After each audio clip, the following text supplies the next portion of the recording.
Hello friends, welcome back to our channel cooking Katta. तर आज मी दाखवणार आहे मलबार करी. मलबार करी करण्यासाठी काय काय लागणार आहे ते आपण सर्वात पहिल्यांदा बघूयात. कांदा आहे, मिक्स व्हेजिटेबल्स आहेत, पनीर आहे, गरम मसाले घेतलेले आहेत जे इथे तुम्हाला दिसत आहेत ते.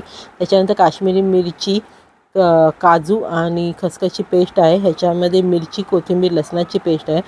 प्रथम आपल्याला एका भांड्यामध्ये तेल गरम करायचं आहे. त्याच्यामध्ये मसाले टाकायचे आहेत. नंतर कांदा जो बारीक केलेला आहे तो घ्यायचा आहे. चांगला खरपूस कलर येईपर्यंत चांगला परतवून घ्यायचा आहे. एक लालसर कलर येतो त्यासारखा परतवून घ्या तो तुम्ही चांगला. तेल आपल्याला जसं हवं आहे तसं घ्या, जास्ती तेलात करू नका. ह्याच्यामध्ये ॲक्च्युली कोकोनट ऑइल वापरला तर ते आणि चवीला चांगलं लागतं. त्याच्यानंतर जी कोथिंबीर, लसणाची पेस्ट आहे ती ह्याच्यामध्ये ॲड करायची आहे.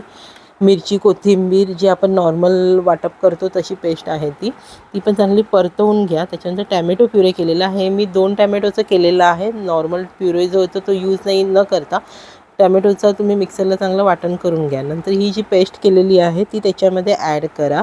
असा त्याचा कलर येतो.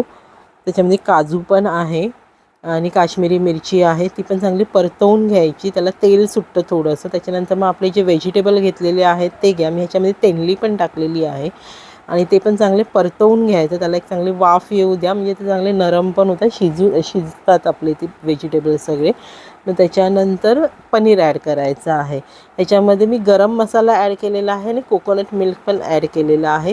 तुम्ही घरात पण कोकोनट मिल्क म्हणजे घरी पण बनवू शकता. कोकोनट मिल्कचं किसून वगैरे ते करतात. नंतर आपल्याला रेडीमेड पण मिळतं. तर इथे मी रेडीमेडचे असं बॉक्स तो घेतलेला आहे. तोही मी तुम्हाला दाखवते व्हिडिओमध्ये, तोही तुम्हाला दिसेल. हे चांगलं असं परतवून घ्या. थोडंसं किंचित हवं असेल तर पाणी पण तुम्ही ॲड करू शकता. आता नंतर जरा कड आल्यानंतर त्याच्यामध्ये गरम मसाला घ्यायचा आहे. मी एव्हरेस्टचा गरम मसाला वापरलेला आहे. 2 चमचे मी गरम मसाला घेतलेला आहे. तो टाकल्यानंतर चवीप्रमाणे मीठ घ्या.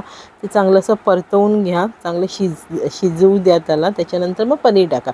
आधी पनीर टाकला तर त्याचं असं मिक्स होऊन जातात ना, त्याच्यामुळे ते नंतर टाका. पनीर शिजायला काही जास्त वेळ लागत नाही. तर ते सगळं झाल्यानंतर मग आपण कोकोनट मिल्क ॲड करणार आहोत ह्याच्यामध्ये. हे जे आहे कोकोनट मिल्क ते ॲड करायचं आहे. मी पूर्ण जो कंटेनर आहे तो बॉक्स छोटावाला तो मी सगळा यूज केलेला आहे त्याच्यामध्ये. आणि ते केल्यानंतर पण चांगलं त्याला कड येऊ द्या की मग आपली मलबार करी रेडी आहे. मग तुम्ही मऊसर अशा भाताबरोबर खाऊ शकता. चला, तर हे झालेलं आहे आपलं इथे तयार. तर आपण भाताबरोबर ते ट्राय करूयात आणि तुम्ही पण घरी ट्राय करा आणि कसं झालं आहे मला नक्कीच कमेंटमध्ये सांगा.